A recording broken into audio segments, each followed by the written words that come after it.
professor convidado dessas cátedras. Eles apresentam sempre uma grande conferência aqui no Auditório da Reitoria, e dessa vez nós temos o professor Vatikiotis-Bateson. Eu não vou apresentá-lo porque o anfitrião, seu anfitrião, o professor Reni, vai fazer essa apresentação. Eu só queria dizer algumas poucas palavras em relação ao que o IEAT tem buscado ultimamente, né?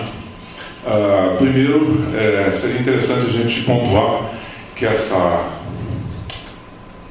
palestra de hoje, ou seja, essa cátedra do professor Eric, é uma cátedra que associa a tecnologia às humanidades. Não tem sido a maioria das associações transdisciplinares que o IEAT tem feito, né? A maioria tem sido dentro das humanidades, ou humanidades biológicas, ou tecnologia e biologia. E essa associação da tecnologia com as humanidades é uma coisa muito interessante. O professor Eric está aqui com a gente durante 4 semanas, já tem atuado com vários grupos, e desses inclui grupos na telecomunicação, na engenharia elétrica, na computação, nas letras, na linguística, fonética, na educação e inclusive nas artes, na música. Por enquanto só música, mas quem sabe no futuro teatro e dança, né? Seria interessante também a gente comunicar e informar vocês. O IEAT tem buscado, muitos de vocês já sabem, tem buscado procurar um lugar fixo, um espaço do IEAT que é adequado. Nós estamos com um espaço muito pequeno ali na unidade administrativa 3, né? É espaço suficiente apenas para as reuniões e para os professores residentes. A ideia é que a gente tenha um espaço maior, que vai ser ali num prédio, estão se construindo ali perto do posto de gasolina, que vai abrigar o LCC, o IEAT, mais alguns outros órgãos, e ali sim nós vamos ter espaços adequados para as residências, professores residentes, para os professores catedráticos, como essas cátedras que a gente recebe, e inclusive laboratórios. E a respeito disso, o IEAT já está fundando 2 laboratórios, um deles ligados à arqueologia, o acervo arqueólogo da UFMG, né? Com estudos genéticos, antropologia, etc. E um outro que é voltado para o movimento humano, movimento de cognição humana. O nome dele chama CEMESH, Centro de Estudos de Movimento e Cognição Humana. Já andou comprando alguns equipamentos, inclusive que o professor Eric tem utilizado nas suas pesquisas, que ele vai falar sobre isso. Enfim, essa cátedra ela vem dar mais um impulso a essa ideia do IEAT de ter os seus próprios laboratórios, de fomentar e promover as próprias pesquisas. Eu termino por aqui, agradecendo mais uma vez a presença e apresentando o professor Reni, do Departamento de Eletrônica e coordenador do Programa de Pós-Graduação de Engenharia Elétrica, que é o anfitrião do professor Eric. Boa tarde a todos. Eu fico muito feliz de ver todo mundo que veio aqui. Muitas das pessoas que estão aqui eu conheço pessoalmente, outras não. Aqueles que eu não conheço e que quiserem depois conversar, trocar ideias e ver o que podemos fazer para avançar em pesquisas, eu estou à disposição para conversar quando vocês quiserem. Eu conheço o professor Eric Vatikiotis-Bateson desde 1992, quando eu e ele vivemos juntos no Japão. Eu morava em Nagoya, ele morava em Kyoto, e numa conferência da Sociedade Acústica do Japão a gente se encontrou pela primeira vez. Eu sou um pouco mais novo que ele, então olho para ele sempre com um olhar de professor sênior. Desde então a gente vem trocando ideias. Quando eu estava terminando meu doutorado, ele era pesquisador dos laboratórios da ATR. A ATR é Laboratórios de Pesquisa em Telecomunicações Avançados do Japão, e ele já trabalhava lá. Não sabia que eu queria ir para lá, mandei um e-mail chamado Self-Invitation, autoconvite, perguntando se eu podia ser convidado para trabalhar lá, e ele atendeu o convite. Falou 3 meses, tá bom? Falei, 3? Um pouco mais, 6. Aí tá, 6 meses, acabamos ficando mais tempo, 2 anos, até mais de 2 anos, era para eu continuar lá. Mas aí nesse período eu fiz concurso, vim para a UFMG, e o Eric continuou lá, mas desde então a gente mantém tido um contato bastante próximo. Depois disso, o Eric saiu do Japão, foi para a Universidade de British Columbia, no Canadá, onde ele continua fazendo pesquisa, e nós, eu, Eric Bateson, mais um craque em computação gráfica chamado Takaki Kuratate, Fizemos naquela época, mais um outro linguista, Mark Tilly, fizemos naquela época um trabalho muito forte, 2 anos, resolvemos muitos problemas e abrimos várias frentes de pesquisa. O nosso grupo, na época, acabou gerando a criação de um departamento inteiro no laboratório de pesquisa e a gente continuou adiante. Os nossos problemas iniciais eram problemas basicamente de medida, utilizando uma frase que eu já falei na Escola Internacional de Ciência da Fala, que tudo que pode ser medido tem que ser medido. E aquilo que não pode ser medido, nós temos que aprender como medir. E foi assim que a gente começou aprendendo a medir coisas e gradualmente tentando entender quais eram as questões científicas e filosóficas que ficavam por baixo dessas coisas. Isso tudo dentro do ambiente da comunicação falada. A gente passou a estudar a comunicação falada não só do ponto de vista acústico, mas do ponto de vista gestual, e passamos a entender melhor a interatividade que existe entre pessoas e entre as pessoas e o mundo. Então, nesse sentido, eu poderia falar mais da carreira do professor Bateson aqui, mas eu vou deixar ele iniciar a palestra dele. Eu acho que as perguntas têm um debate no final, mas se alguém tiver alguma pergunta contextualizada, levanta a mão e o Eric termina o que ele estiver falando naquela hora e pode dar a palavra para quem estiver perguntando. Eu estou à disposição para ajudar no que for necessário. É um grande prazer ter o professor Eric Vatikiotis-Bateson aqui com a gente, e eu espero que isso seja mais um passo numa cooperação que já existe há muitos anos, e a gente espera poder formalizar isso e fazer com que ela valha mais e mais frutos ao longo dos anos. Bom, obrigado. Professor Bateson, please come in.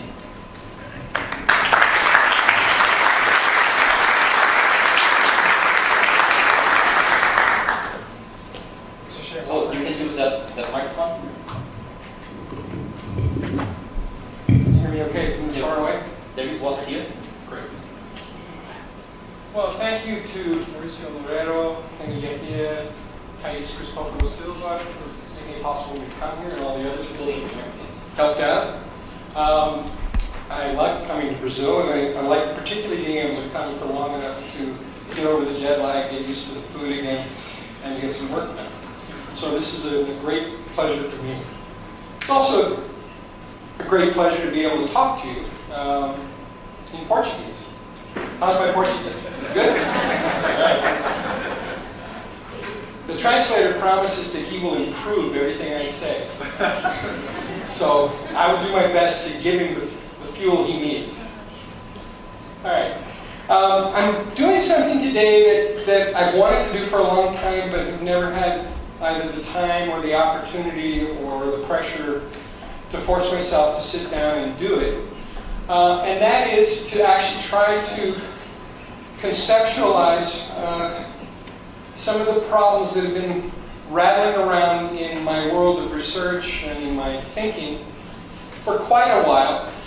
Some of this came up in the context of the work that Henny referred to, which I will actually show some of that today as a stepping stone to what we're doing now.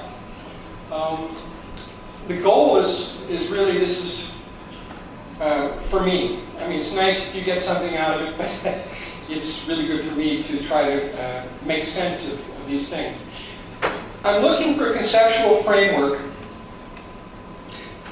and that is almost equivalent to a methodology, but I use framework and methodology for observing human communicative behavior. Not all behavior is communicative, but as I hope you will see as we go through, there's not a big difference between communicative and non-communicative behavior. And the problems that I'm facing are really how to identify and validate what I'm calling events within spatial and temporal continua that span multiple channels of information or phenomena and modalities, right? So by channels, I mean different regions on the body. Modalities might be the difference between what you hear and what you see, or the things that I do that generate things that you hear versus things that you may see. I'm also interested in how to relate the production and perception of events. I treat these as fundamentally different in a common structure. There's been quite a bit of theoretical work that's come out over the last 15 years and become quite popular, that not out of laziness, but out of a real conviction that these things should be within a single description, has tried to essentially flip-flop either perception or production. Currently it's putting perception into the world of production as a single thread. This thing's dropping out. I don't believe that, and I'm going to try to keep the idea that there's a reason for these things to be slightly different alive. So, and then finally, how to optimize the effects of scientific observation. What's often called observer bias. You can't get away from it, but what I would like to do is see if there are ways we can put it to work for us. All right, and then a huge problem for me, at least, is how do I define my terms so that I understand events, whatever they may turn out to be, and behavior. Behavior, we use the term, all the time. Well, we do in English anyway. And when we say an event, we're often thinking of something that's got clear boundaries and has a start and a finish. Behavior may be more something that just continues. I don't think this is quite right. I think they do need to be equivocated a bit, because in the end, what makes sense to us in behavior are... Is this dropping out a lot? That's the wire. Oh, okay. Might change. All right. So, the structure of this talk is really in 3 parts. I'm going to have the concepts. I'm going to define the concepts of essentially the title and contextualize them in terms of daily life events. I want you to be thinking not so much of, there's some very specific area of research this guy's going to talk about. My hope is that as the talk progresses, you'll see that what I'm talking about applies to anything. Then I'm going to get into the work that Henny and I did in Japan with several colleagues, which really, as he said, did open up an entire cottage industry, got us jobs, it was wonderful. On static analyses of cross-modal correspondence in speech. And then for the third part of the talk, I'm going to throw that out and replace it with dynamic analyses of cross-modal correspondence and extend it to other aspects of language and to music. So that's the game plan. All right, so let's define the terms of the title. These are working definitions for me. They're not necessarily agreed upon by anybody else, but that's the way I'm thinking about them. Coordination. All events are coordinated internally and or externally with the environment.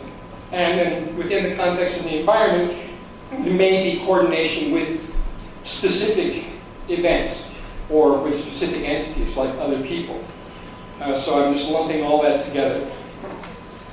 Concurrency is, I'm using this to mean that events that co-occur, they're concurrent. That is, they occur at the same time. But do they have any relationship? So they're not necessarily coordinated. They don't have to be related. And then on the flip side, events may be coordinated without being concurrent. That is, something I do today may have an effect tomorrow. And those aren't concurrent events, but they're clearly coordinated. Synchrony, which is probably the most familiar and precise term that we're used to, I find to be very overused, and I'm trying to get rid of it. This usually implies a temporally rigid and immediate coordination between events that are concurrent and coordinated. Now, I think synchrony is a bit like Euclid's triangles. They have a perfect ideal form and a very imperfect reality. So I'm going to show where it was in our early work and then get rid of it. So I think it's more of an ideal than an observable reality. All right. So let's think about some events in our daily lives. Specifically, let's think about what you do between waking up in the morning and traveling to work. So I've been staying with Henny and his mother, and I've pulled out 3 things that I do. I get dressed, I eat breakfast, and I travel to the university. Traveling to the university is an adventure. It can take hours. And it has to be carefully coordinated. So this is why this is an interesting example for me. Now, how do you think about these events? Are they isolated? Are they independent? I mean, just something that linguistically I put them in a list, but there's no connection. Do you order them in a sequence where one thing has to sort of happen after the other? Or do you think of them in some other way? And that's, although perfectly possible, I suspect, not all that common. Now, as I say, chances are you think of these as sequenced. And they're sequenced according to causal criteria that recur. They apply every day, right? And this is an important part of pattern recognition. It has to recur. So let's think about what causes or constrains this series of events. And also think about possible differences between the linguistic act of naming them, that is a series of event labels, and the actual events themselves. Because I believe that's where a lot of trouble creeps in. And this isn't just thinking about daily life. This is true of our science as well. So, for events to be independent, their causes have to be independent. They can't have a linkage. For events to be serially ordered, either the events or causes of those events condition others in the sequence. They're linked in some way. Or independent events just accidentally happen to fall along a space-time continuum so that it looks like a sequence. Right? That's the accidental example. Now, I'm just going to use some artwork here. This is an example of the independence. Right? There's the C and E refer to cause and event, and you have two events on a timeline unrelated. One happens before the other, but that's all. Now, another way is to coordinate them and perhaps have some unknown linkage at the level of the causes, but nothing that you can discern in the events linking them. This is about probably 99.9% of the world around us, right? We see things and we just don't understand why they work the way they do. Another possibility is a little more direct, which is to have essentially the output of one event condition the cause of another event so that you have your sequence. And then the reality is some combination of the two. And you notice here that coordination comes in, and concurrency by definition can be there but not necessarily there. The example I've given is not concurrent, that is, things are happening one after another. And they're definitely not synchronized. There was nothing in here that was conditioning the timing of when this was happening other than just one happens before or after. Okay. So let's go back to our early morning behavior for a moment. And I'm claiming daily activities are not serially ordered. Getting dressed, eating, and traveling, they happen in a timeline, but what are the things that are connecting them? So some arguments against serial order include, one, the order of some activities can be changed without consequence, right? I can eat before I get dressed. There's nothing that says I have to eat after I get dressed. I just happen to usually do that. Some activities can be co-produced. I can eat while I dress. It's messy, but I can do it. And then some activities can be omitted. I can simply not eat, right? Because I just don't have time. Now, in the little diagram I've drawn here, I've laid this out so that you can see that the event of eating in the middle there is connected by dashed lines to what come before and after it, so that you can change the order of eating and whatever that is, dressing, eating and dressing. You can't, however, do without dressing before traveling to work, right? You'll get arrested. I mean, you have to dress first. There's nothing physical presenting that. Well, actually, I'm getting ahead of myself. But anyway, so despite evidence, I'll swing this around. So despite the evidence that events in your world or in your daily lives are not serially ordered, why is it we persist in, still we persist in perceiving them as being serially ordered? We really like to think of them that way. So that's a big why for me. Now, I was going to specify a little bit about the options that you had there with these events. You know, you can choose to dress and eat at the same time, but you can't choose to dress and drive at the same time. There's pretty much a physical constraint against that. You will crash the car if you're trying to put your pants on while driving into traffic. And then, of course, the need to dress before getting into that traffic is socially conditioned. Right? There's nothing physical to prevent you from driving naked to work. You can do it, especially in this weather. It's wonderful. Now, the decision to eat or not may have a serious consequence later in the sequence, in part of the sequence that you haven't considered yet. Like, I may now need to eat lunch earlier than I normally would have. Now, that's outside of what I was talking about, saying, you know, just think about your daily activity in the morning. And so you choose not to eat. Free choice. But no, it does have consequences in a larger context. This is another huge problem for science. Okay. So, with effort, we can recognize some of the causes and constraints on our behavior. And we can recognize how, you know, with effort, how the concurrent behavior of others is also coordinated with our own. So, I notice that Henny is quite careful when he chooses to drive to work, trying to avoid the bulk of the traffic, right? This is coordination with the concurrent behavior of other people traveling to work, right? It's coordination which is outside of his ability to absolutely specify what it is they're doing, but what they're doing is having an effect on his action, right? So this is a much larger scope, and this is parallel behavior which is coordinated, even though he could not begin to tell me how it's coordinated. And he's a pretty good engineer. All right.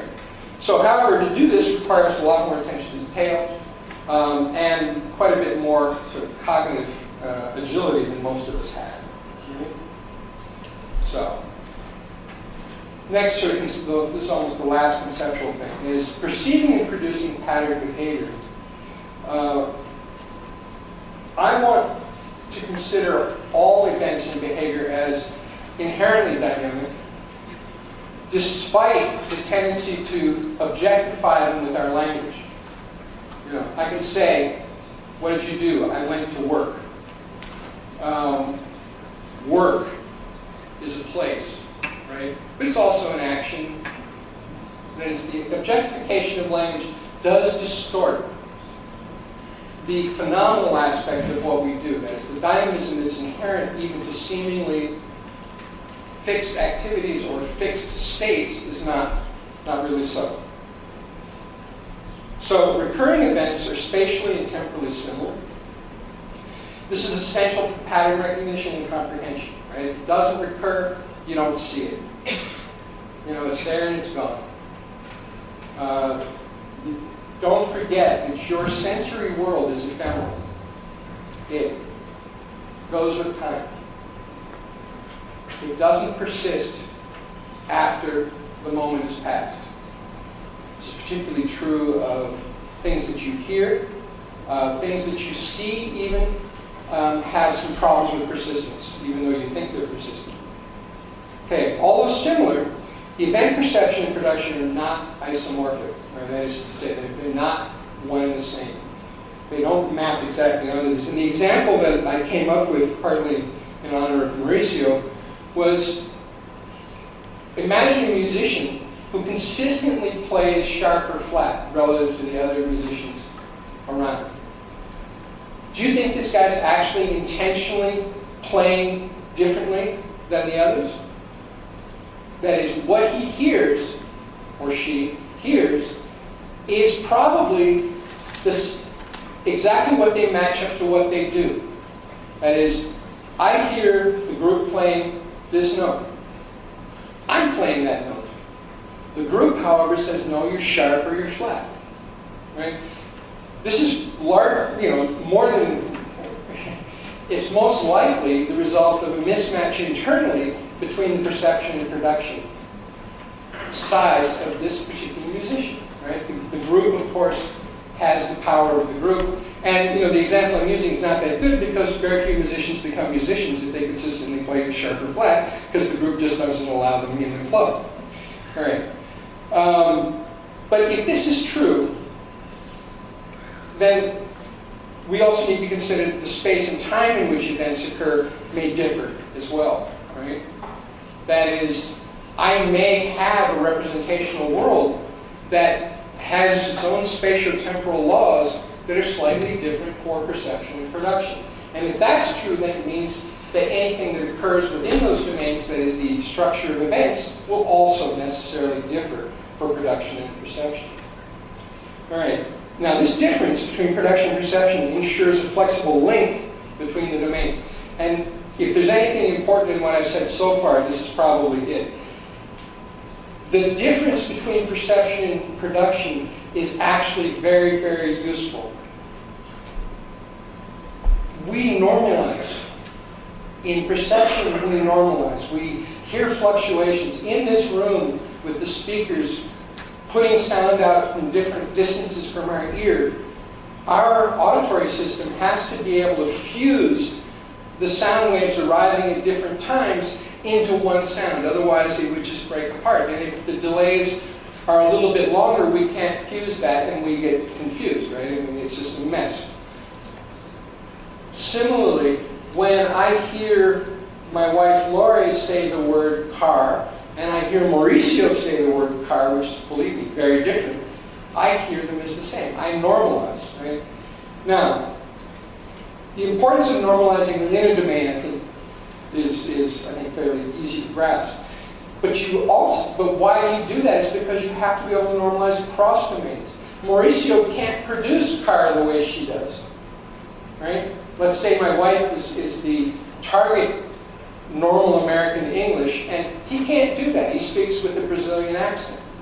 So his production has to be within limits of acceptability to perception, but that perceptual system has to be able to bring it in, normalize it. Similarly, his production system has to be able to put something out that is going to be close enough but not identical. Now, a second reason why this difference between perception and production is important, this linkage has to be different, is that it ensures that every now and then errors will be made. And you have to have a system that allows for error. Otherwise, you don't learn anything. Right? That is, it's not just an engineering trick that error learning is a useful way to proceed. We do this biologically. The biological world does it left, right, and center. And you need to have mismatches in order to increase the chances of error so that you will continue to pay attention, continue to work on it. All right. So now I want to move to the second part of the talk, which is the work that Henny and I and several others did in Japan beginning in the late 1990s and going for really 4 or 5 years, even after Henny came back to Brazil. And this coincided with the emergence of a little mini discipline, a very multidisciplinary mini discipline, which is called auditory visual speech processing. And this, when I say multidisciplinary, this is engineers, linguists, psychologists, artists, what have you. Actually, the nice thing about it being multidisciplinary is that there were very few fights, because no two people were coming from the same place, right? So that their understanding of the problems were different enough so that there was no argument. It was just, well, try to make it clear to me and I will go from there. And so it was wonderfully pleasant. Within this field, there were several claims that were made. And I'm just going to list ones that are convenient to me. The first claim is that speech perception is multisensory. All right? Now, we know that this has got to be so. Two good examples are that when you see someone's face when they talk and the listening conditions are bad, maybe it's noisy or you're in traffic, you can understand them better if you can see them than if you can't see them. Right? Many of you, if you speak more than one language, will have had the experience of it's much easier to talk to someone or to make yourself understood when that person can see you than over the telephone. Right? Anybody? Yeah. Okay. The second example is this parlor trick called the McGurk effect, which is the mandatory fusion of mismatched visual and auditory stimuli. I don't have an example of it here, I refuse, but I'll tell you about it. The way the trick works is that you have simultaneous presentation of someone saying ba ba ba, and the visual image of someone saying ga ga ga. And what happens is that about 70% of the audience will hear da da da, right? That is, the mismatched sound and picture will land on a sound which is within the inventory of the listener. That is, assuming you've got da, that's what you'll hear. And there's really no way to stop it. You can't sit there and say, no, I'm going to hear this as ba ba ba. You just can't do it, right? So these are two clear examples. And there may be many more, but that's enough just to at least give some support for the claim that speech is multisensory. A second claim is that speech production, and this is a claim that's been made by me and some others, is amodal. Now, by amodal I mean redundantly multimodal.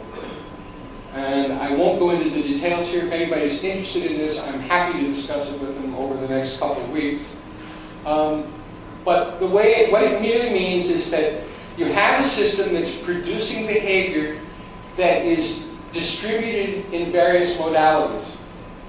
Okay? And it's not different behavior in one modality or the other. It's the same behavior, but it's just being put out to the world, to the sensory world, in visual, auditory, perhaps tactile modalities.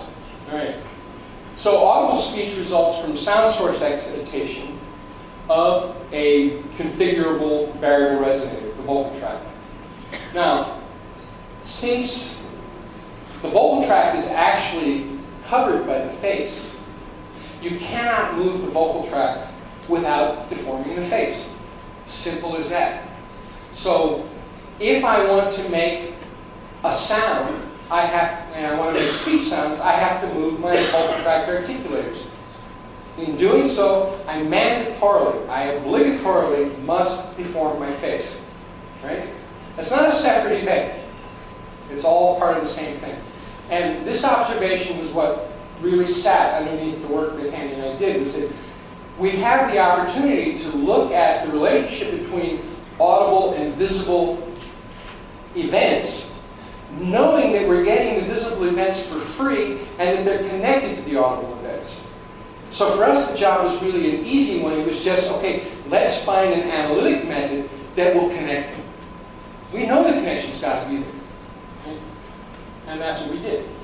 And then, so a slightly more explicit version of the simple source idea is that in speech production, the main point is to make noise, is to make something audible, and you do that dynamically in time by changing the shape of your vocal tract. You get face deformation as a gift. The neuromotor system that's creating all of this is essentially the system that's driving the configuration of the vocal tract. The facial behavior associated with the kind of speech that we're looking at, or looked at then, is part of the same system. It's the same muscles. The lips form the exterior, and one of the main visible boundaries of my face, those lip muscles are what we call articulators in the vocal tract. The jaw, which is a little less directly visible, you can't move the jaw without deforming the face. The muscles of the face don't have to move. They can just be done passively. Now, there is some active facial musculature activity, but I'll get to that in a minute. All right.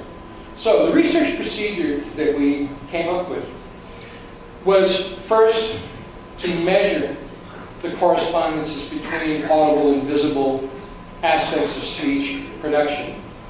And then secondly, because having done that won't mean anything, we need to take those take those measured data and put them into a talking head animation system that would allow us to create stimuli driven by the data, by the production data, create stimuli for perceptual validation, right? And I'll say more about this in a minute. The third was, then, we didn't actually do this at the time Henny was around, a lot of it's been done since, was then to take the methodology of these linkages between audible and visible events and use them to assess the linkages between perception and production. Okay. And then we also did some brain function studies and have since extended work to other domains such as music. Now the collaborators are important because two of the most important collaborators are from this university, from UFMG. One is Adriano Barbosa, who was a student of Henny's and has been a postdoctoral fellow with me for the last 4 years. And then there was Henny himself. But others too were Kevin Munhall, a psychologist at Queen's University in Canada, and Philip Rubin at Haskins Laboratories in the US. Oh, and Kurotate, who Henny also mentioned. Takaki Kurotate was an engineer trained in fluid dynamics, who, when we met him, was animating clouds. And Henny asked him, would you like to do faces? All right, so what were we doing in this cross-domain analysis? We had measurements of the vocal tract done in 2 dimensions over on your left there, taking 6 or 7 points, 4 points on the tongue, 1 on each lip, 1 on the jaw, and getting this in time as people were speaking. We had 3-dimensional positions measured on the face using the device that these guys had just bought, the OptiTrack. And we also had a lot of muscle activity data, which I won't show results for, but we had that as well for 8 or 9 muscles. And then we had the speech acoustics, right, which is displayed here. And we were interested in seeing how these measurement domains, that's what the triangle is forming there, well, actually the diamond, including EMG, how these domains link up with each other, right, how they're linked. Now, how am I doing in time? Okay, go ahead. No, I mean, we got another half an hour? Yes, at least 75 minutes. So, I want you to understand how easy what Henny and I did is. And to do that, I'll show you just briefly the much more complex work I was doing before Henny called me and said, oh, Eric, I can help you. I had been working on a quite complex nonlinear model of speech motor control, computational model of speech motor control with Mitsuo Kawato and some of his group. And this was, you know, in the early 1990s, this was all the rage, right? The idea was that you could, you know, take what seemed to be powerful computational tools, such as artificial neural networks, and give them some kind of training data as an input, train them up, and then be able to have them do or emulate what you would see on the people standing next to you. This was highly ambitious, and even though it's a very nice flowchart you see there, that is, we've got an intention to speak at the top, we are essentially constraining the guts of the system by a constant objective function, a smoothness control parameter, and then by a variable sequence, which are phoneme-related via points, which are specified in some sort of vocal tract space. So they're just beads on a string, and those two constraints together are supposedly sufficient to generate the motor commands, which just call that muscle activity. And then from the motor commands, the articulator motion, from the articulator motion, the vocal tract shapes and the acoustic transfer function, and essentially synthesize intelligible speech. That was the plan, right? And, you know, we gave phoneme sequences from sentences, things like when the sunlight strikes raindrops in the air, they act like a prism and form a rainbow. It wasn't nonsense, it wasn't short bits. These had to be fairly long. And we had, as I said, very serious hooked wire recordings for 9 or 10 muscles of the extrinsic tongue, the perioral and lower orofacial regions. These were what we were using to do the dynamics.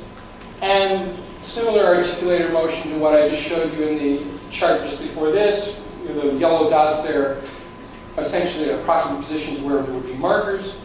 And then we did a rather primitive acoustic analysis of the spectral properties of the acoustics. Now, as I say, the goal of this was to generate effectively appropriate muscle forces to drive the articulator system to make the configurations that would be appropriate for producing intelligible speech. And we were pretty good at giving the network system what it wanted, but there were problems, right? And problems which were insurmountable. So, for example, the via points, they don't generalize across utterances. You have to pick them by hand for each utterance. In the orofacial system, there are over 200 muscles. We had 9. Okay? Acceleration, which was what was being used, you remember your Newton, right? Force equals mass times acceleration. To get muscle force, we were essentially using acceleration, which was a very noisy double time derivative of position, as our teacher signal for the network. And as a result, we never had true zeros in acceleration activity. It was so noisy that the network had no zero. Right? And then finally, the assumption that smoothness in a biological system is constant is just unfounded. And in fact, we have pretty good evidence that it's not. So these were all problems. And I concluded, about the time that Henny came to me, I concluded that, yes, motion of vocal tract articulators is largely linear, which is something that we made great use of. You cannot learn muscle force from muscle EMG. This is well known. Every insertion is different. If you get it now, you won't have it 10 minutes from now when the potentials change around the needles, etc. In other words, many models would have worked just as badly as the one we were trying. So something else needed to be done. And so now I come back to the work with Henny. And what we did was we did a simple decomposition of the variance within each of our measurements. So we had face measures, we had vocal tract measures, and we had acoustic measures. And we said, okay, how many components, how many independent components are needed to essentially specify the variance within each of those domains? And that's what's shown here at the top. The top 2 panels shows the results of principal component analysis on the face marker motion, on the vocal tract marker motion, and on the line spectrum pairs, which is a way of decomposing the acoustics into, some user-selectable number of parameters which have a good indication for the vocal tract resonance properties. And for all 3 of these measures, the number of components, which is shown along the horizontal axis there, needed to recover almost all of the variance was very small. It was under 10. It's usually, we used, I think, 6 or 7 was what we usually use. Got us 99% of the variance in each of these domains. In the lower panel, so that's what was being done there. In the lower panel, I'm showing a cross-domain analysis, which is how much face motion can I estimate from the vocal tract.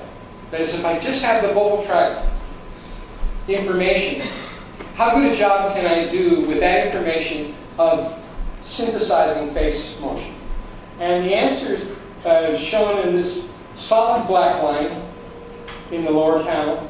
And again, it's the number of components, but now they're no longer principal components. They're not eigenvalues, they're eigenvectors. And you've got even a smaller number, it's something like 4 or 5, brings it up as high as it's going to go. And it only goes so high, you see it plateaus out.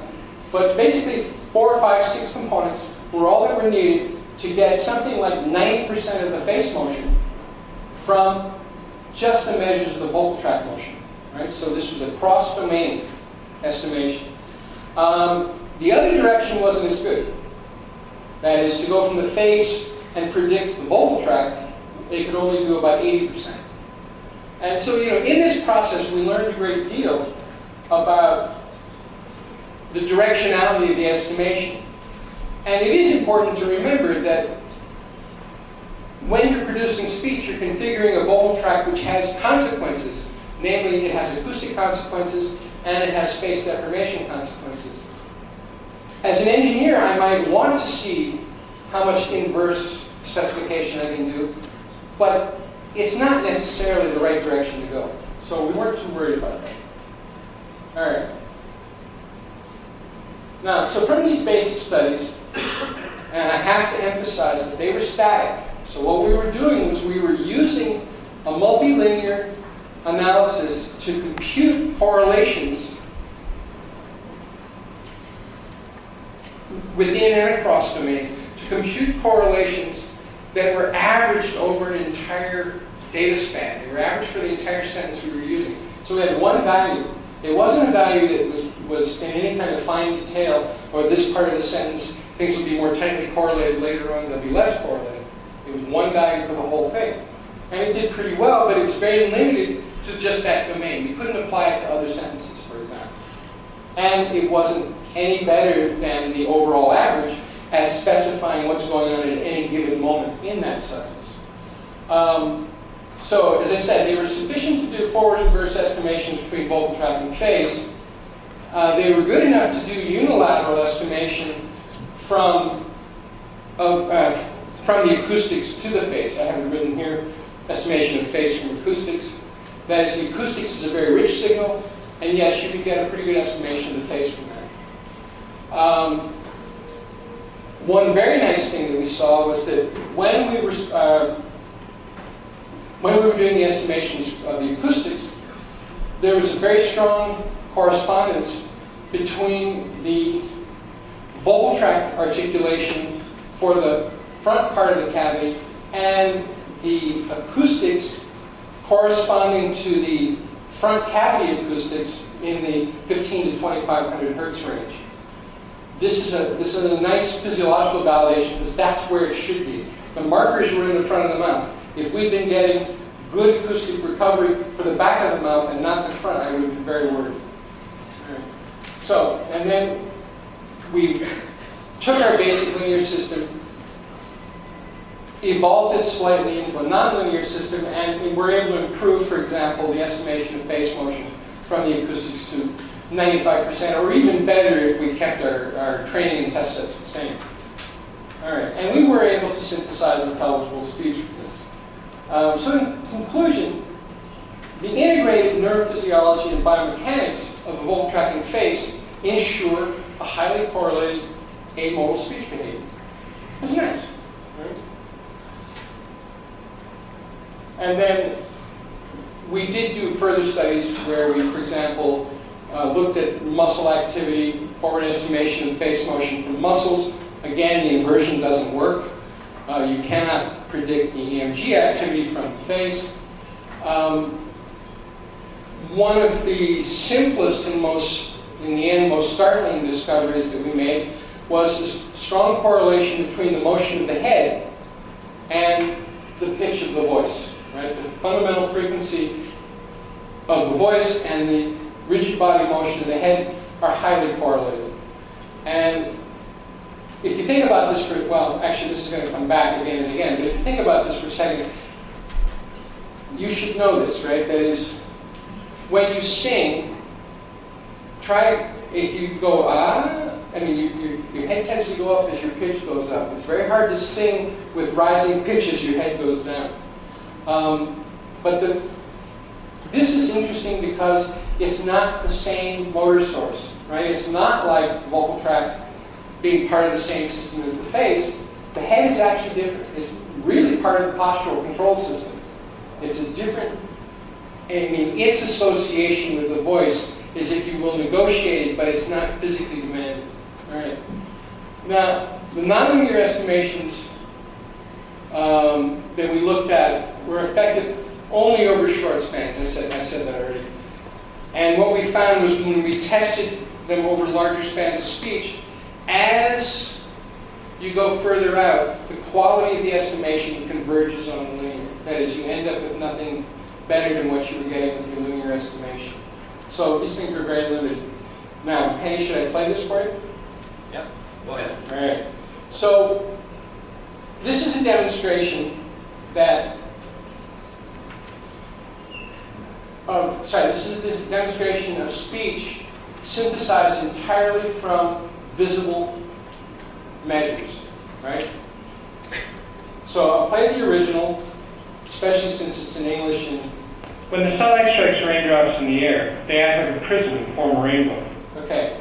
And then the next one is supposed to be just the LPC resynthesis to show you that it could never get any better than this. When the sunlight strikes raindrops in the air, they act like a prism and form a rainbow. Okay? So the LPC is pretty bad. And now it's systematically from face and head, the RMS of the acoustics. When the sunlight strikes raindrops in the air, they act like a prism and form a rainbow. And now there's the F0 from the head. When the sunlight strikes raindrops in the air, they act like a prism and form a rainbow. Now, if you're listening, if you're quite familiar with English, you will notice that the intonation there, that is the melody of the F0, is actually different from the original sentence. However, it's still acceptable. So it's predicting, but it's making some error. And then the face motion predicting the spectral properties of the acoustics. I cut it off. I'm not going to start it over. I'll just play them, all three of them together now.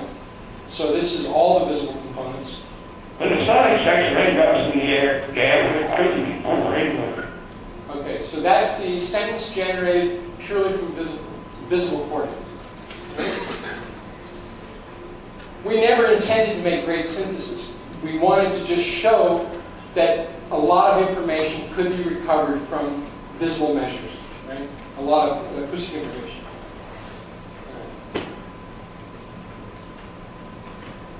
Now, just in case you think what we're doing is easy, take a look at this. So this is the motion of the vocal tract during the simple production of 5 vowels. This is a very complicated structure. Acoustically, it's a nightmare to model. On the right there is the sort of waterfall of the cross-sectional area of the vocal tract, starting at the glottis at 0 and moving out to the lips. Both statically and dynamically, this is complex. Most people model acoustics with uniform tubes. There's nothing uniform about that tube. It's one moment it's a ribbon, another minute it's an oval. That is, its geometry is changing all the time. There is no simple way to accurately model what comes out of that configurable resonator, right? So the fact that we were able with visible measures to get something that was intelligible is actually impressive. So, all right, let me quickly show some animation. So as I said, the analytic demonstration of connections between audible and visible measures in production, they don't mean that that's what perceivers use when they're processing multimodal speech. That is, multisensory processing may have nothing to do with this multimodal production. It could be entirely something else. It has to be demonstrated. That is, we found all these wonderful connections in the production data, but we couldn't then just say, oh, this is what perceivers use. You actually have to show it. So how do you do that? Well, you take the data that you've measured in which you've made these analytic judgments about, and you use them to drive a talking head animation system, which can then be used to create audiovisual stimuli for perceptual evaluation. That's what we did.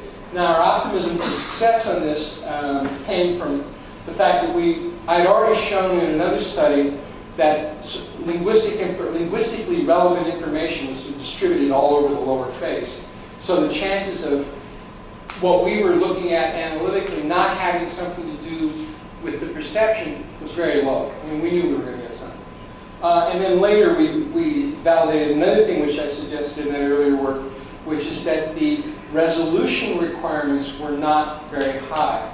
It turns out that you need very low resolution of in both space and time to get all that you're going to get from the visual display. Right? So you can heavily filter it with spatial filtering or with temporal filtering, or both, the images that are being played, and people will still get the visual enhancement. Why they get the visual enhancement with so little information, that's another question. All right, and the scheme that we used for the animation system was we had two types of data we used. We had static scan data using a cyberware scanner. It was just a cylindrical scanner that would give a very fine mesh of the head. And then we created a deformable mesh, and with the scanner had taken different postures, 8 or 9 postures, things like that, to put a deformation range for the face. And then we drove that mesh, that is, we deformed that mesh in time with OptiTrack data recorded during speech, right? So we used the static data to give us the basic mesh. With the different shapes, we were able to get deformation parameters and coefficients, and then we were able to alter those coefficients through time using data that were recorded during speaking. And then you put a texture map of the face back on, and you have pretty much a video realistic animation, which I'll show a little further along.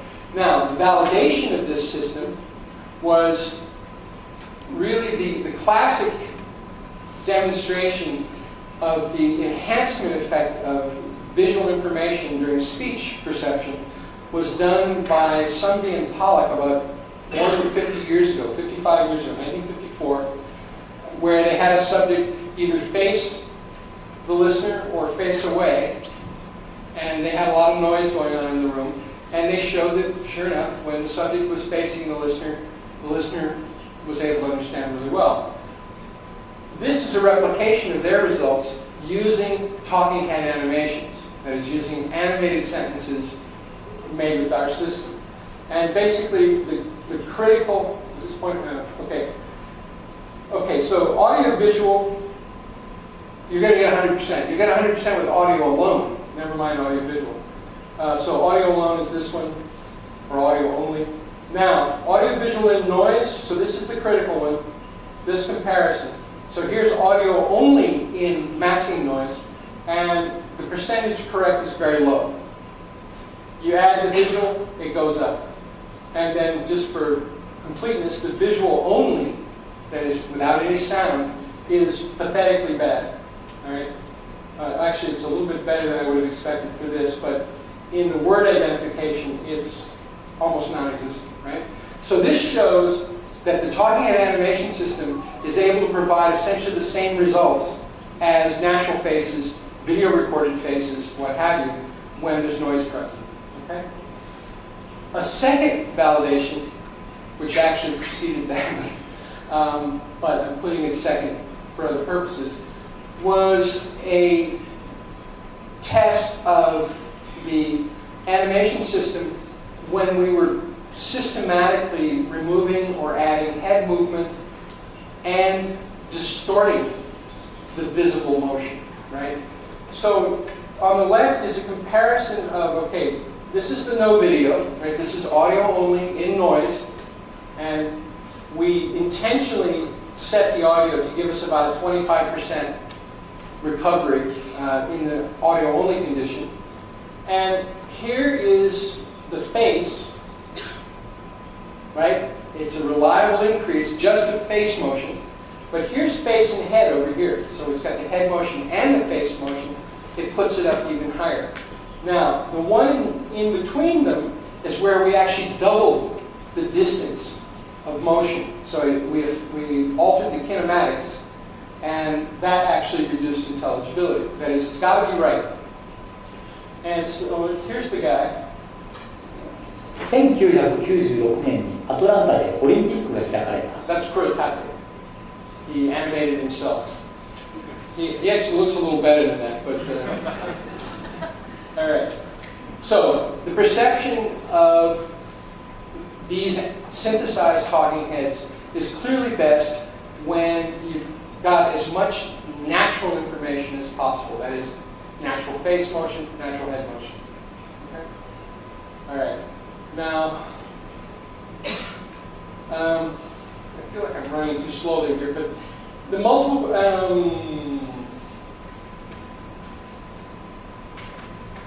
all right, so that the top bit is just sort of recapping. So I'll go to the middle here. So the results for the speech-related motion of the head.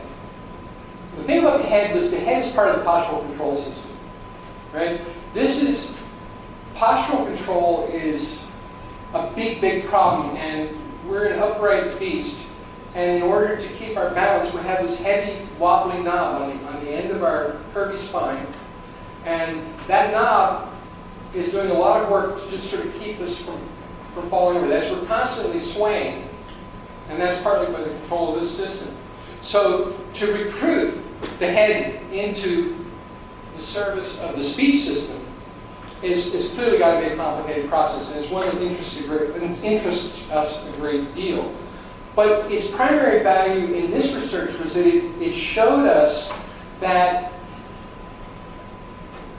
systems outside of the immediate speech system could be recruited as part of the linguistic process. So think about gesture, right? People wave their arms, right? People could actually punctuate their speech by wiggling their foot.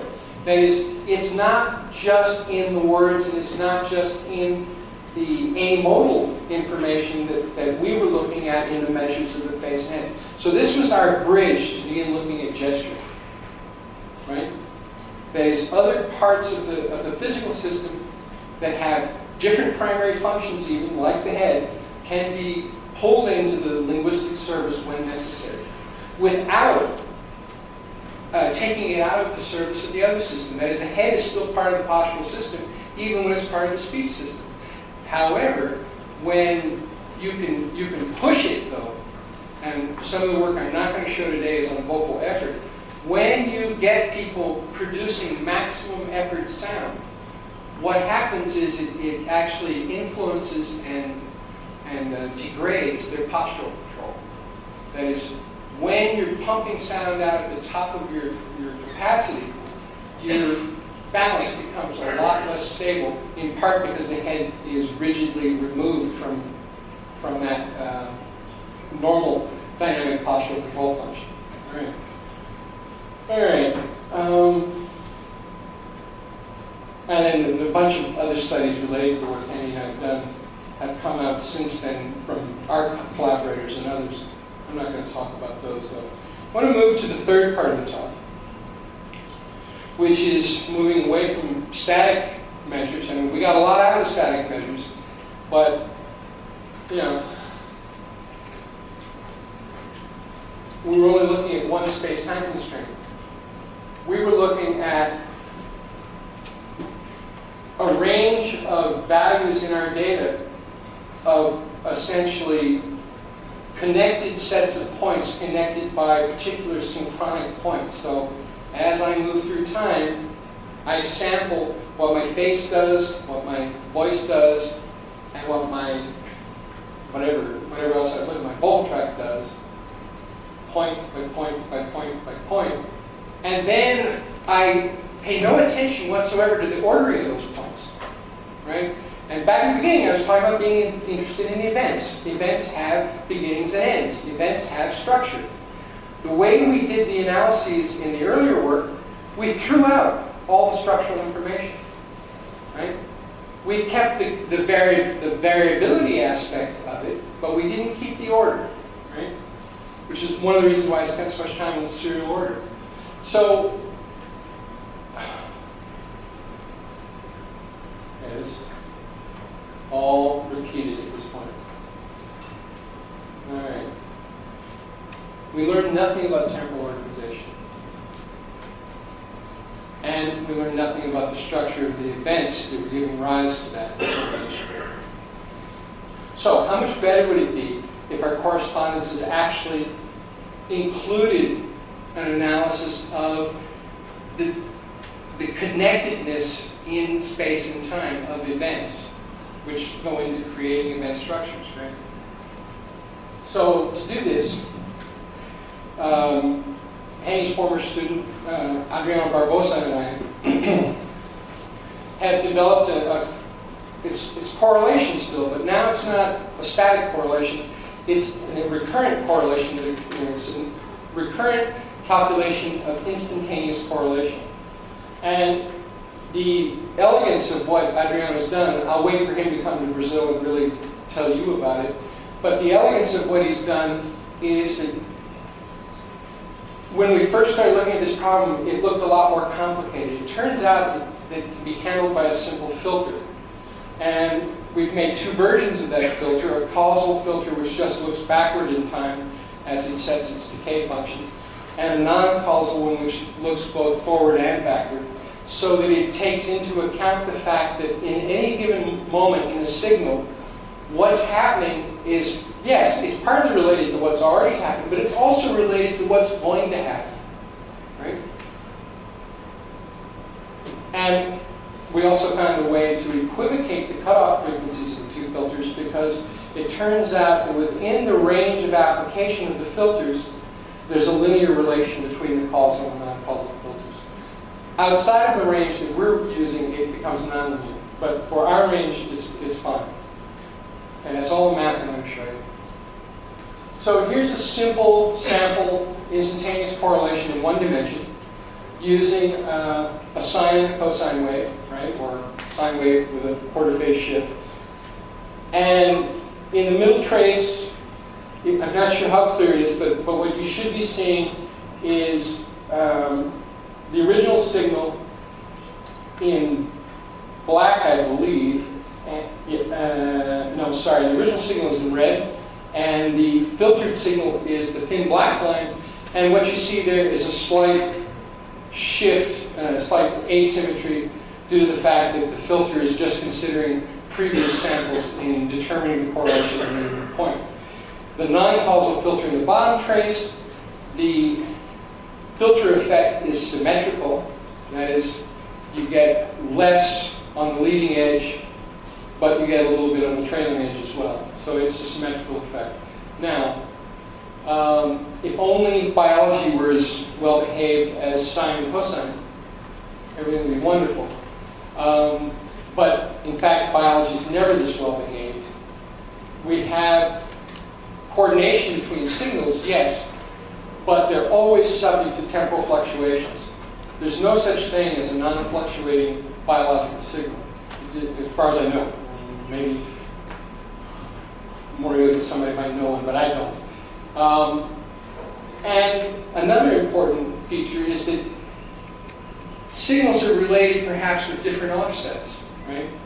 That is, it's not always just synchronous in time. And what Annie and I looked at all those years were signals as they were related at a given moment through time, not how they were related at a 100 millisecond offset, which might have actually been more interesting in some cases. So for example, yeah, there it is. The motion of my lip when I go to produce ba, the motion of the lip, which is crucial to the production of the sound that you hear as b, occurs 150, 200 milliseconds before the sound does, right? So if I were doing a synchronic analysis where there was no offset, you're not going to get a relationship. And in our correlation analyses, it was things like the bilabial ba that could never be estimated by our method. And people used to point this out to us and say, yeah, we know, but it does everything else, right? So this is the problem.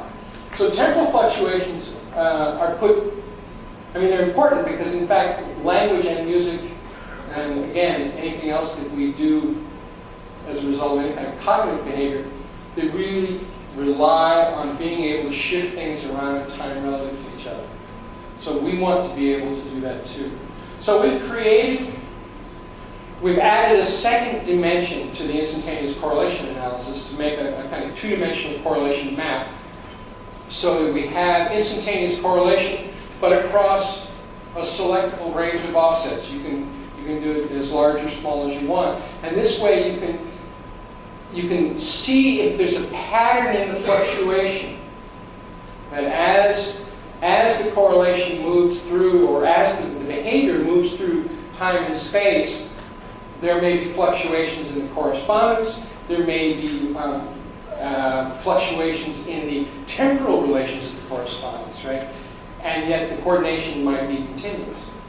So we want to be able to see that.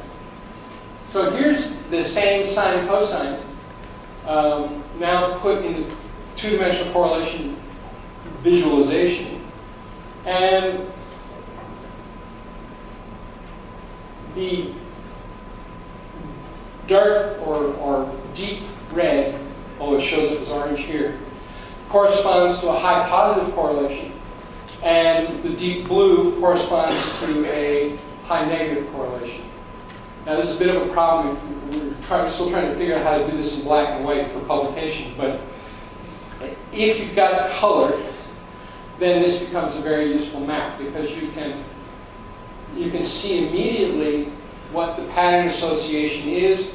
You're seeing time along the x-axis, right? This is the regression through the signal. And on the vertical axis, you're seeing the temporal offset of those signals. You're seeing what the correlation would be at different offsets. So the dashed white line shows that you would have a perfect positive correlation, continuous positive correlation of 1, if you shifted, that is, if you let your temporal offset be that quarter cycle separating the sine and cosine. Right? So it's as if you shifted them to be in line with each other without having to put them in line. All right. Now, putting this to real data, I'll go through this quickly. What we've got at the top are it's a comparison of two methods for measuring face motion.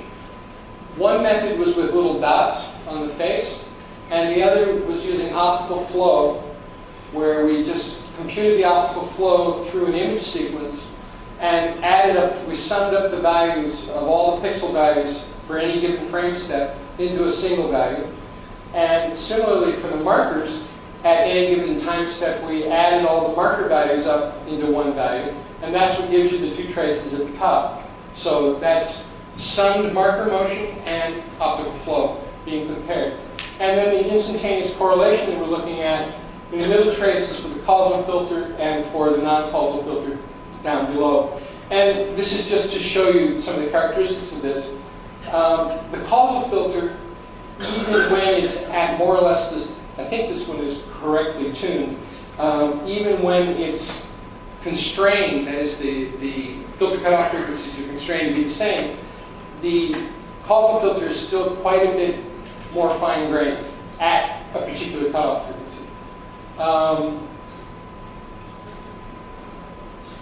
A second aspect, though, of this is that this filter has one parameter, eta, which determines the decay, the rate of decay of the filter, or if you will, the filter width or its filter memory. There are various terms for this.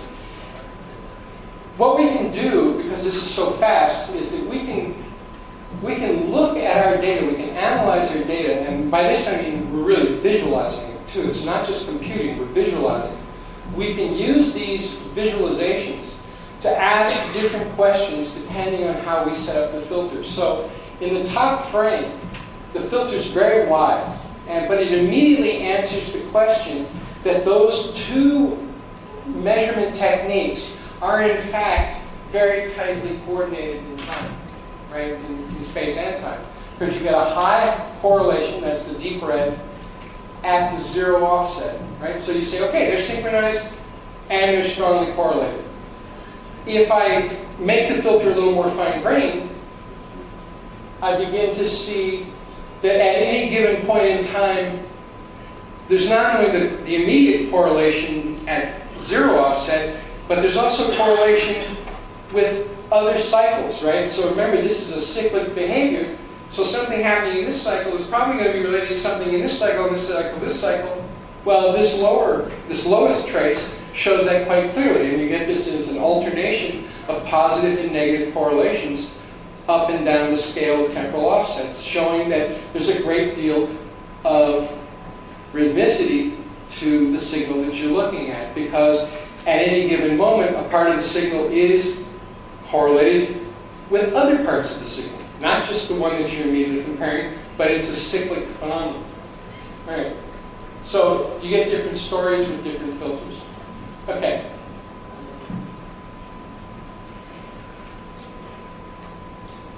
We've applied this to some varieties of language data. What I'm going to show you now is from a North American Indian language called Plains Cree. And this is part of a languages performance study where we're very interested in how the gestural and verbal or vocal channels are both needed to generate meanings. That is, because you have a language that is still actively spoken by a fair number of speakers, but which is not capable of incorporating some of the more recent technological developments like playing with Game Boy or playing video games. They have no vocabulary for this. So when he goes to describe the problem with kids playing Game Boys or playing with video games, he does something with his hands and then he uses the words play, and the listener automatically knows that it's video games. So this is our sort of linguistic interest in this analysis. But what I'm going to show you here, watch his hands. And then watch when he shakes his head. Those are the two things I want you to see.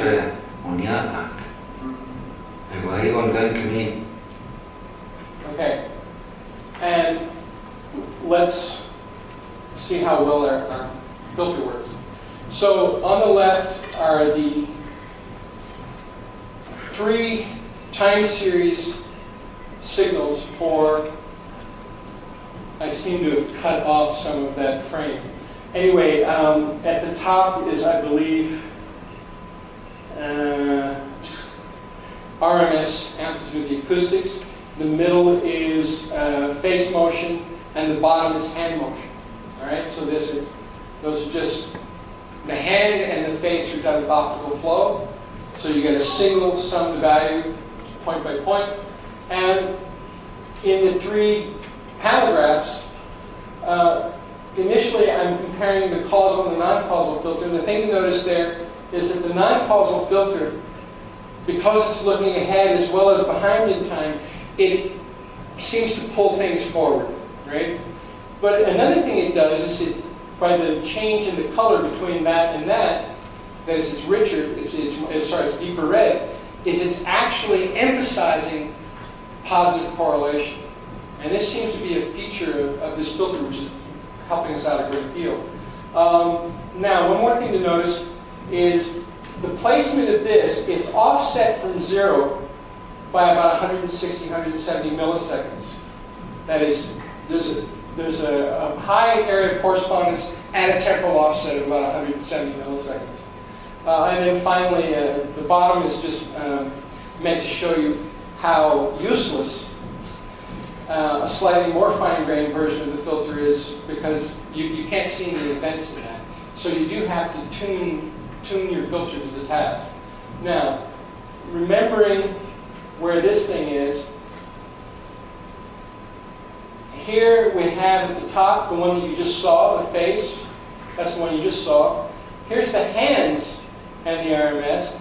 It also has something, but it's a little more offset. It's more like 210, 220 milliseconds. So there's a higher correspondence to the speech acoustics, but it's not at the same offset as the one for the face, right? So it's slightly different.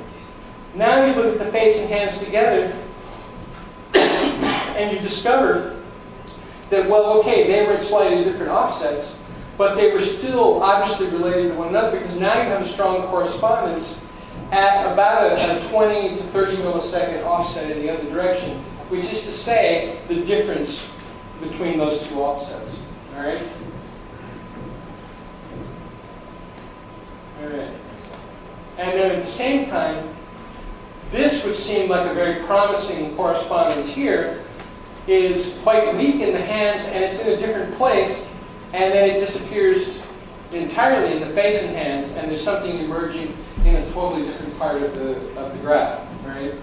So what this allowed us to see was that some events are related across all 3 of the measurement domains here, but some aren't.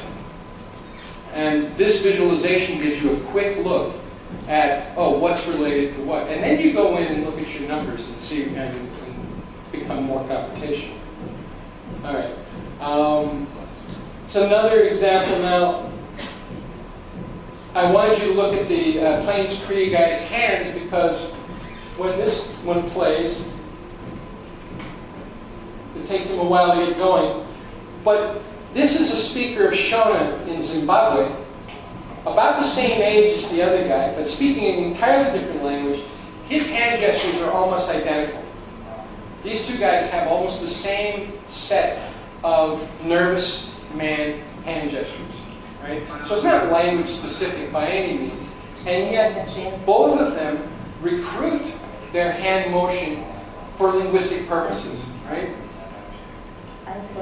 So on the one hand, it's not language specific, but it can still be brought in to whatever purpose, whatever linguistic purpose you need. Right? It could be social, but I think it's more just old nervous guys, because he's quite nervous being in front of the camera. And so then the question he asked about this is, all right, what about inter-speaker coordination, or what I call training? Because this is his wife. She's never met any of us before. She's quite nervous.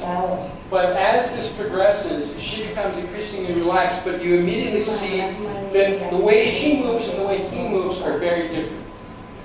And yet, when you do the analysis, you find that there's a great deal of coordination in the spatial-temporal patterning of that motion. Even though to the eye it looks different, they're actually quite connected. So rather than showing you that, I'm going to jump to music. Time to wake up, folks. All right. So, if anybody's still left alive. All right. Coordination between two individuals. That's what we're doing every day in our lab. But it's sometimes fun to do it with thousands of people.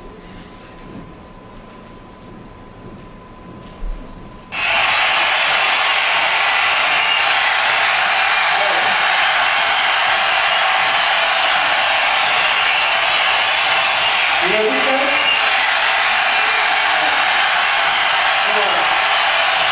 Watch what he's doing and not that.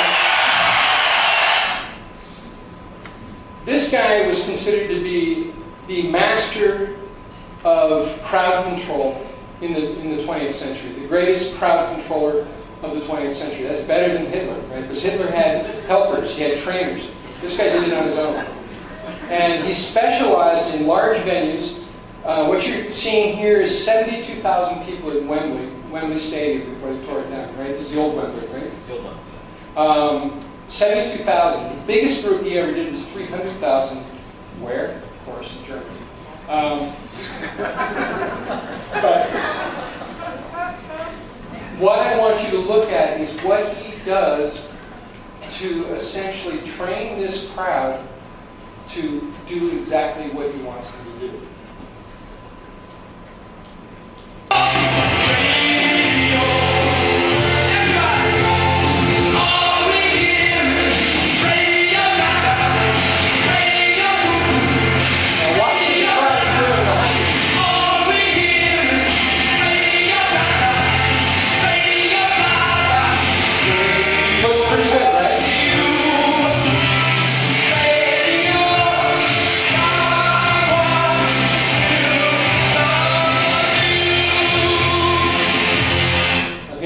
But wait, it gets better. That was just a warm-up.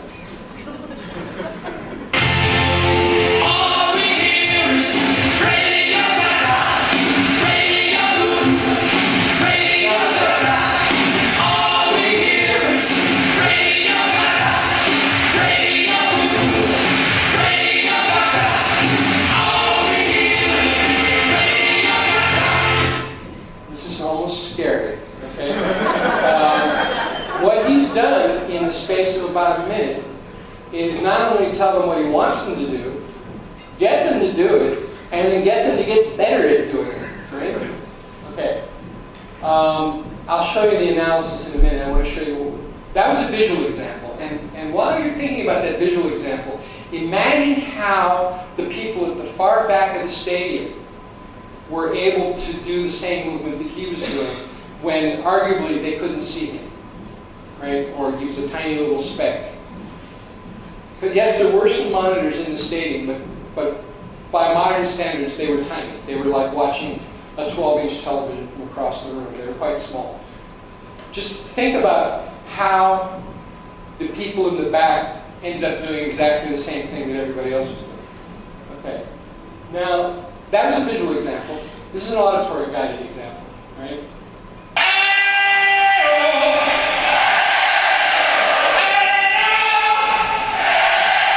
Notice almost nobody using their hands, right?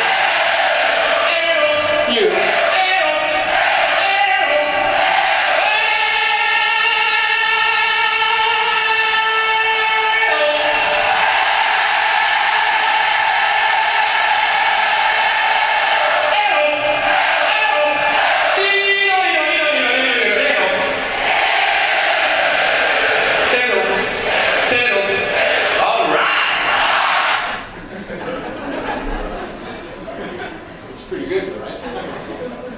I've heard choirs that are worse than this. I mean, that was quite synchronized. All right. Same kind of two-dimensional map again, where now we can see quite nicely, if you will, the connection.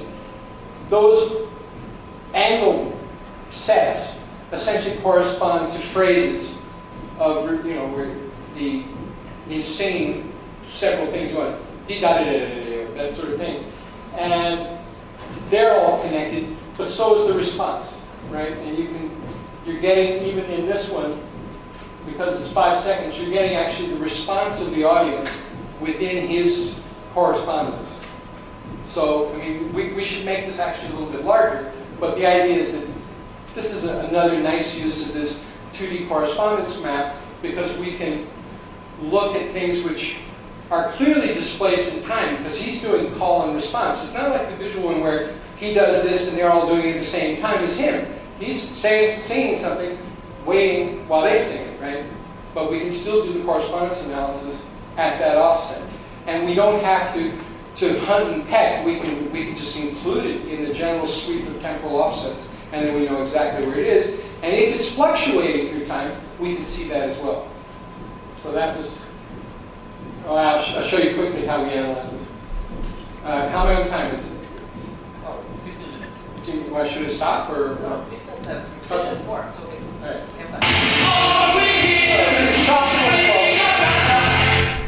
What we then do is, there were 2 questions we wanted to ask. We wanted to ask how, we wanted to know how coordinated this crowd was. It looked, as the song progressed about a minute, that the crowd just got a lot more accurate, right?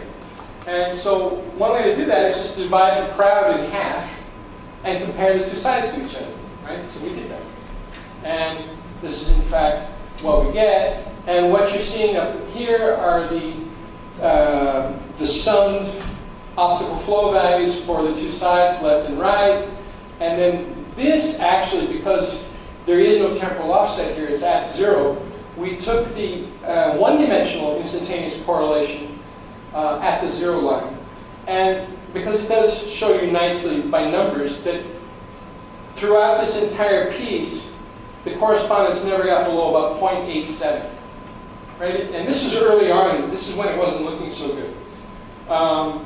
Interestingly, where this spreads out the most, of course, is usually at the front edge of a large movement sequence, because what you'll find is that there's, again, the events are structured so that you kind of get reinforcement of the correspondence.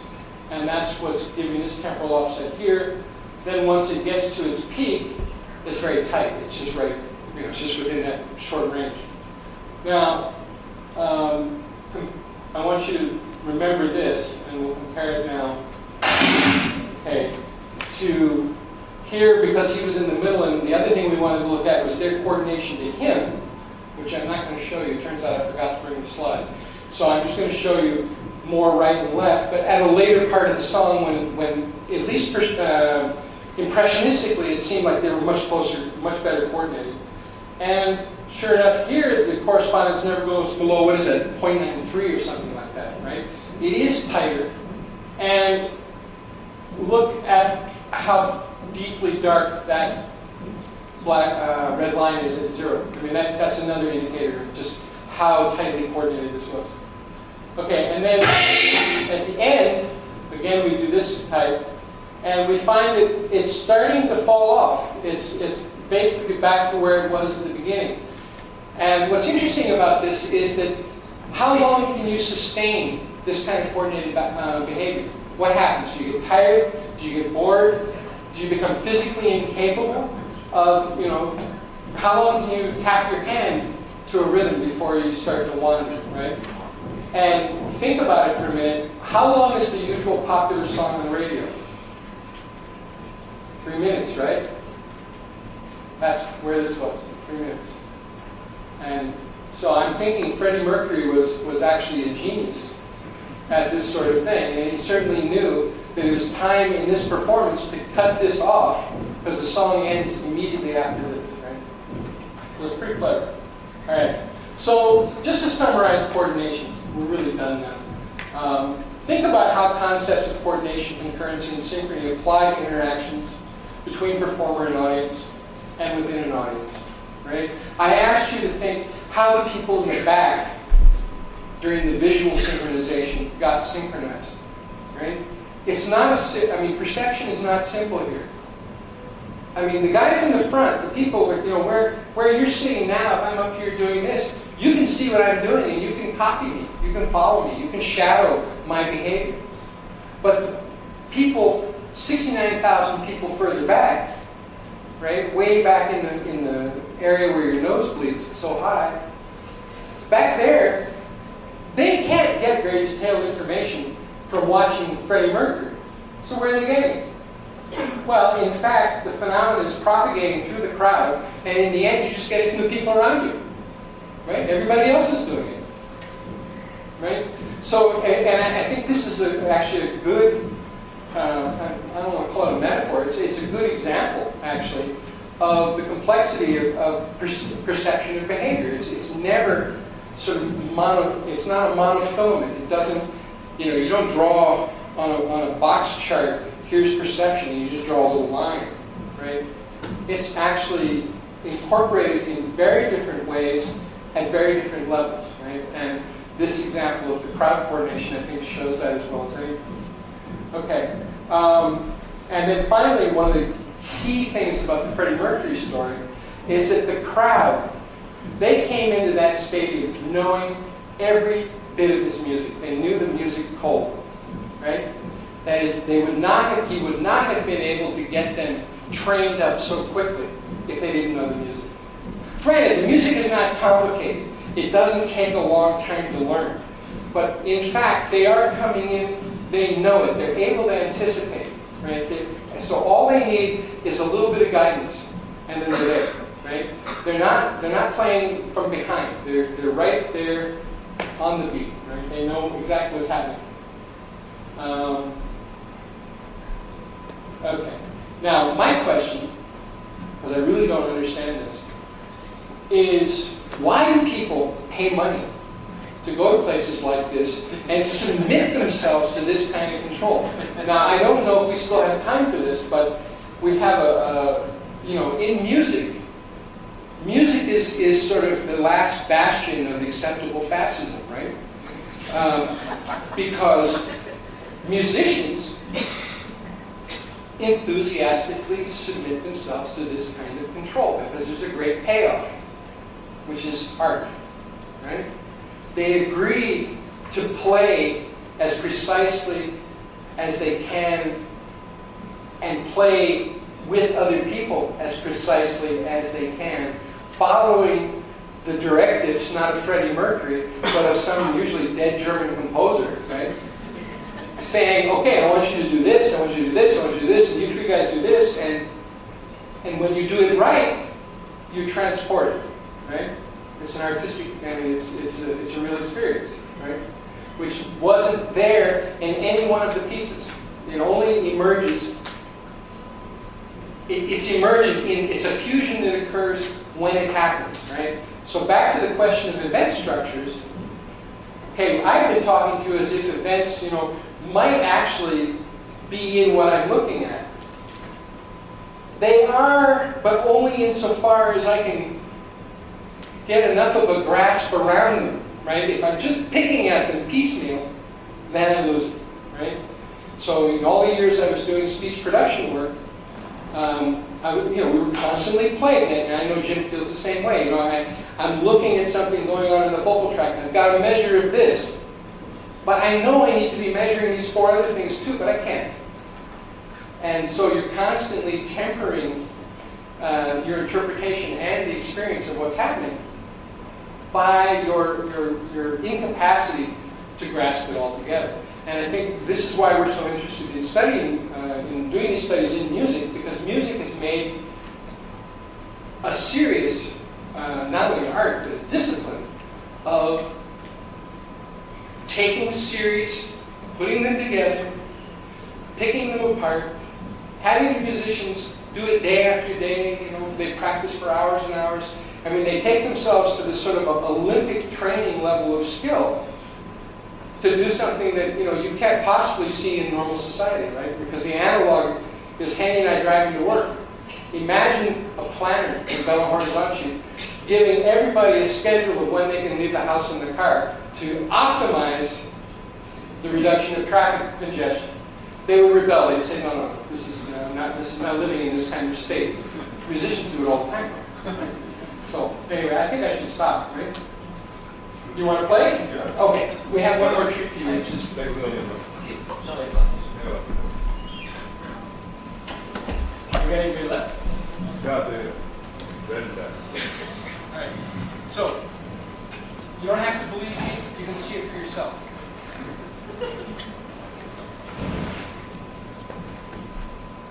I know what this is.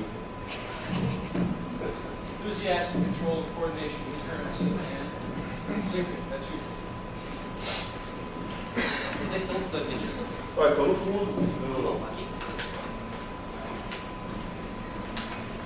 Não, a gasolina.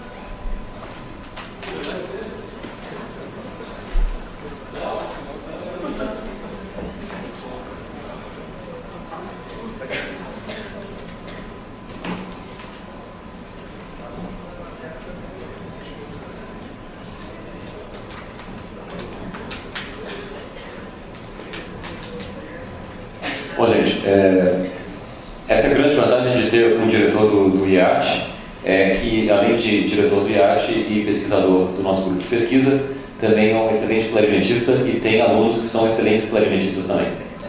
Então, os 2 alunos estão chegando aqui, eles vão tocar junto com o Maurício Loureiro. Se alguém não conhecia, o Maurício Loureiro, ele é professor titular da Escola de Música da UFMG, até pouco tempo coordenador do programa de pós-graduação da Escola de Música, faz pesquisa junto comigo e com o Eric, é engenheiro aeronáutico também, diretor do IEAT, conselho curador da FUNDEP.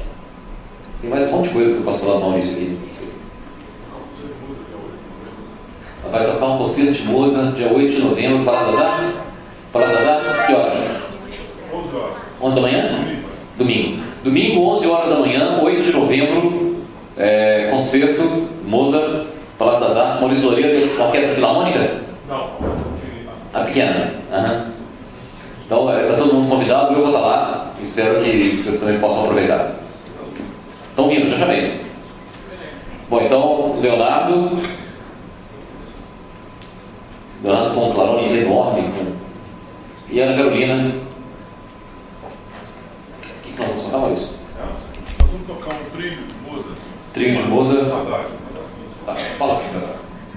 Nós vamos tocar um trilho de Mozart escrito para 3 clarinetas, numa versão de 2 clarinetas e clarone. Esse é o clarineta baixo. Naquela época não existia, não. Foi composto, Mozart tinha mais ou menos 13 anos de idade. Nós vamos tocar um adágio. É uma peça muito pequenininha, para talvez eu achei melhor ele achei melhor adágio, porque ele parece que com um movimento mais lento fica mais fácil de demonstrar o que ele quer demonstrar. E não ensaiamos também.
So,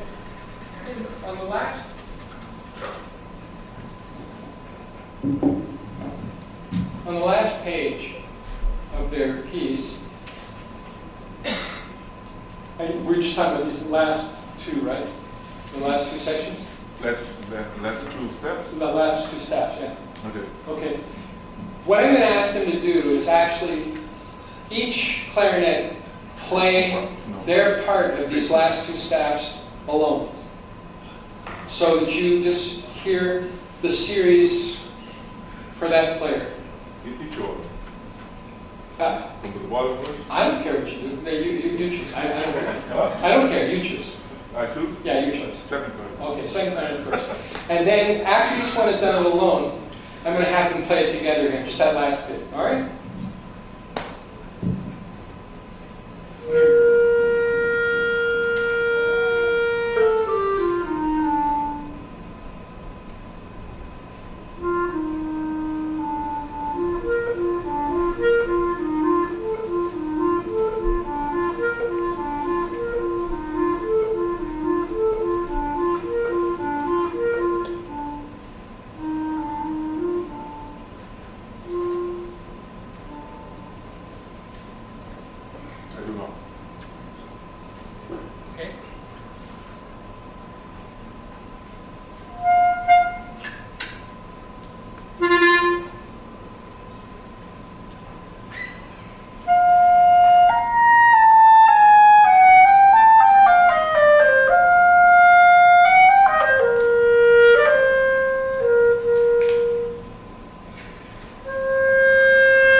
So listening to those pieces alone, would you recognize a connection?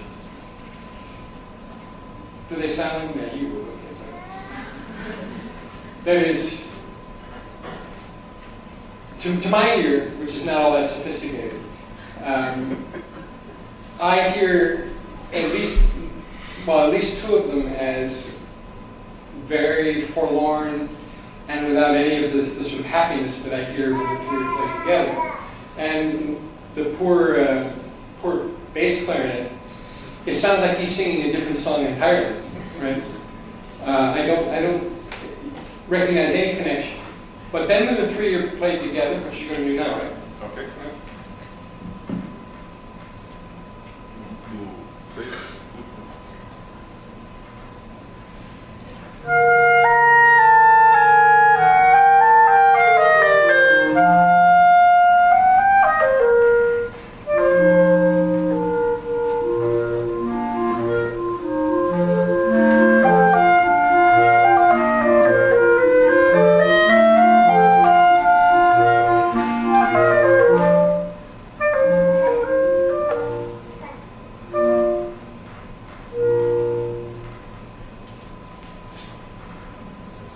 Thank you.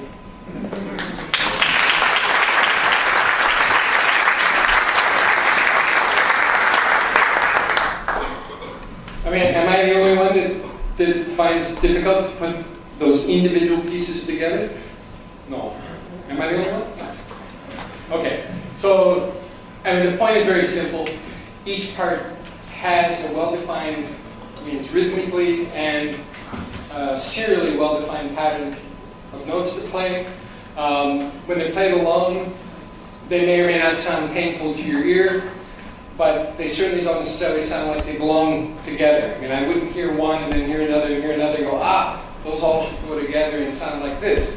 But when they do go together, they do fuse, and something that is not, for me anyway, a sum of parts emerges, right? Something very special. And that's what I want to summarize with, which is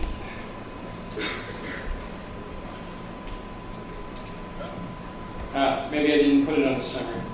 Okay, sorry about that. I think I'll just wrap up anyway. We've gone on long enough. I just want to conclude by reminding you that human behavior is coordinated internally and externally.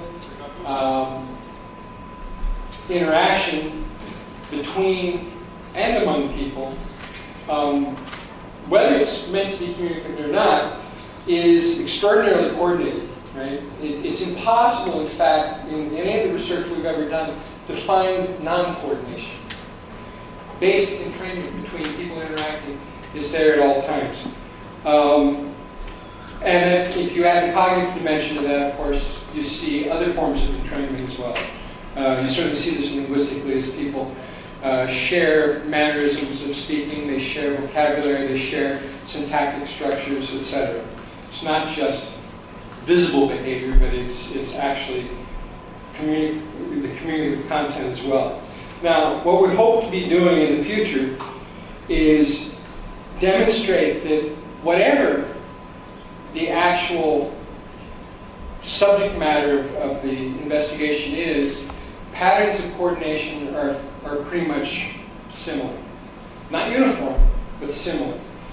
That is, the same kind of patterning I do in configuring my vocal tract to speak, at some level shouldn't be so different than what I do when I'm looking for shortcuts across town during heavy traffic. All right? The same kinds of combinations, optimizations of whatever the available possibilities are. These should all pretty much follow a similar pattern. We should be able to, with algorithms like the one we've developed, but perhaps not this one, some other might, we should be able to begin to see what it is that connects events regardless of their domain. Now the tool that we've made, we think, is pretty robust, and really all you need is two signals and you can do whatever you want with it. And then, of course, I didn't talk much about optical flow, but this has been an enormously important secondary tool for us, is we've gotten away from having to make measures which require chaining someone down to a laboratory chair, right? We can take our video camera and we can go anywhere we want, or we can actually use what's on the television. In the case of the Freddie Mercury, it's off of a commercial DVD. You know, if we can take our investigation on the road, then I think we can actually make a kind of progress. It's not the only kind of progress to be made, but we can make an important kind of progress in this sort of program of looking for the sort of similarity of pattern that exists across these different behavioral domains. And I think with that, I'll end. Thank you very much.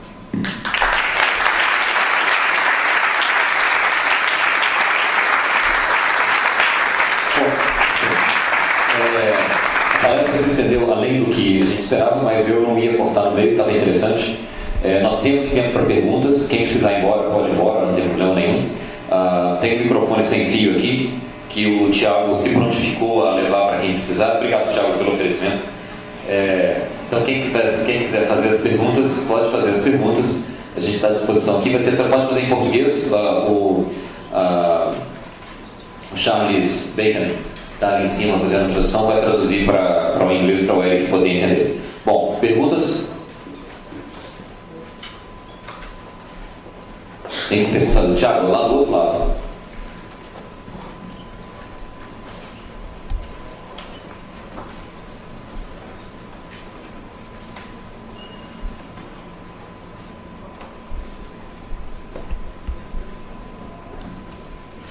Eric.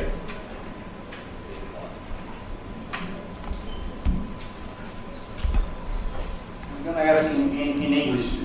Great. It's not a prepared idea. It's phone. Okay. And the point is that I've been to a workshop a couple of days ago, and we were told that when you communicate, and I'd like to know if this is within this presentation, this subject, but when we communicate, 7% is by words, 55% by tones, and 38% by body language. And then I'd like to know if this would be possible to measure this, and if this comes from a research like you did, or if it's just kind of speculation or something like that. So I hope I'm not out of the subject here. No, you sound like Hanny. Being very precise about things which don't maybe have so much precision. But, the answer, I don't know the answer to your question in the sense that I don't know, I can't imagine that these numbers are so accurate, but on the other hand, it sounds reasonable. Right? It sounds reasonable that the amount of contribution made by the verbal component is relatively small, and the contribution made by the behavioral body language or what have you component is relatively large. But again, it has, like our visual information that I talked about with the work with Hanny, it can only give you so much. And in fact, it gives you a lot less than you think it does. But it does seem to help, I don't want to use the word bootstrap, but it does seem to provide impetus to whatever information systems are actually there, and if you will, just boost the game, right? The thing about the tone, I don't know. I don't know what that means even, about the tone. Intonation? You mean like the intonation? Sorry, yeah, I did. Yeah, no. Then in that case, yeah, I would agree that there's a great deal there too, because I have a theory.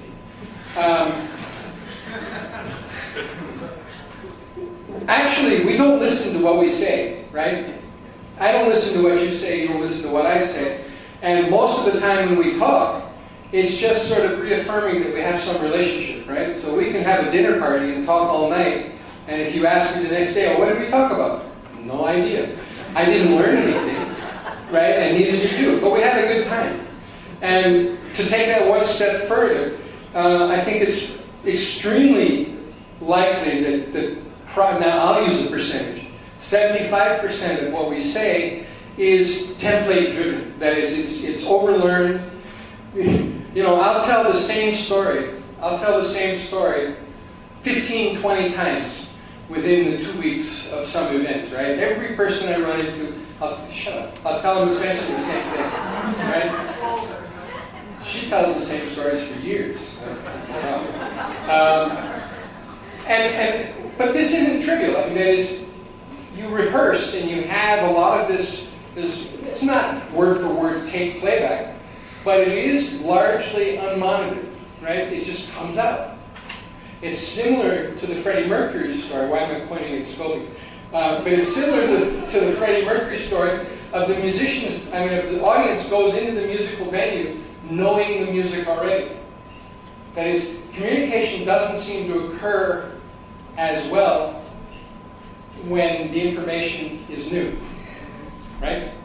That is, I think most of what we call communication, verbal or otherwise, is not something new. It's not the old Shannon and Weaver, oh, I'm transmitting information. No, I'm turning on the sign that says, I'm home and I'm glad you're here.